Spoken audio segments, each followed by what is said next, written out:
Sir, Patna के बड़े व्यापारी गोपाल खेमका का कल रात मर्डर हो जाता है, क्या कुछ कहेंगे इस पे आप? देखिए, गोपाल खेमका जी का जो हत्या उनकी हुई है, पिछले 2-2.5 वर्षों से जब मैं पैदल चल रहा हूँ तो मैं ये कह रहा हूँ कि लालू जी के राज में, जंगल राज में और नीतीश के जंगल राज में कोई फर्क नहीं है।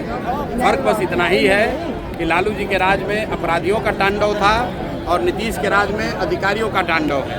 जनता की हालत जितनी बदहाली उस समय थी उतनी ही बदहाली आज भी है। जिस तरह का भ्रष्टाचार, जिस तरह का लॉ एंड ऑर्डर का सिचुएशन पहले था, आप देख रहे हैं कि पटना में इतने बड़े व्यापारी को सरेआम लोग आकर गोली मारकर चले जाते हैं और कोई उस पर कोई कार्रवाई नहीं। कल ही सिवान में 3 लोगों को गोली मार दी गई, उनको तलवार से मारने के बाद काट दिया और बाकी जो लोग बच गए उन पर गाड़ी चढ़ा दिया। ये तो रोज की बात है। और जो लॉ एंड ऑर्डर की स्थिति है वो दिनों दिन और ख़राब होगी, क्योंकि नीतीश कुमार का इकबाल ख़त्म हो गया है। जैसे लालू जी के राज में अपराधी जो था वो किसी से नहीं डरता था, उसी तरह नीतीश के राज में भी इनके जो अधिकारी हैं वो किसी से नहीं डरते। उनको कोई चिंता नहीं है कि बिहार की जनता नीचे भुगत रही है, भुगते। लॉ एंड ऑर्डर हो, भ्रष्टाचार हो, अधिकारियों का राज है, जैसे मन है वैसे चला रहे हैं। ये पहली घटना नहीं है सर, बिहार में प्लान को रोकना बहुत बड़ी चुनौती है। अशोक चौधरी कौन नेता है?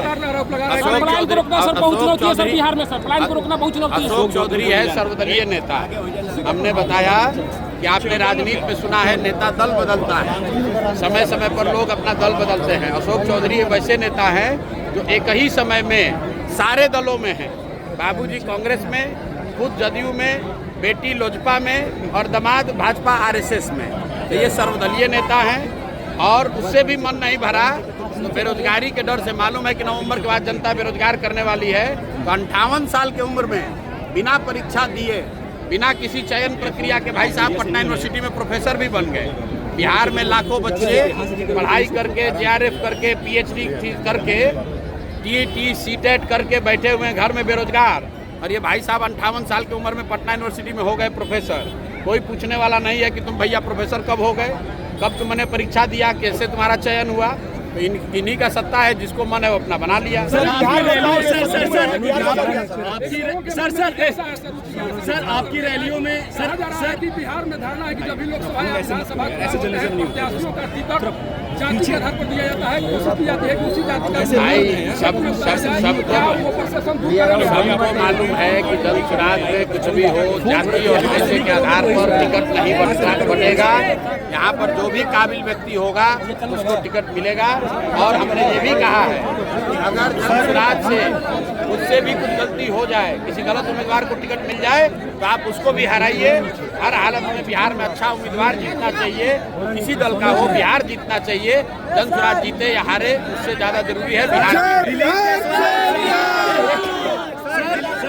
दिलीप जायसवाल ने आपको नया नाम दिया है। सर, दिलीप जायसवाल ने आपको नया नाम दिया है, कैसा किशोर कहा है आपको? मेरे भाई दिलीप जायसवाल के बारे में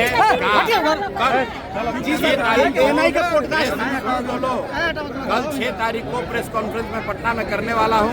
पूरे बिहार की जनता देखेगी कि दिलीप जायसवाल का नाम क्या होना चाहिए।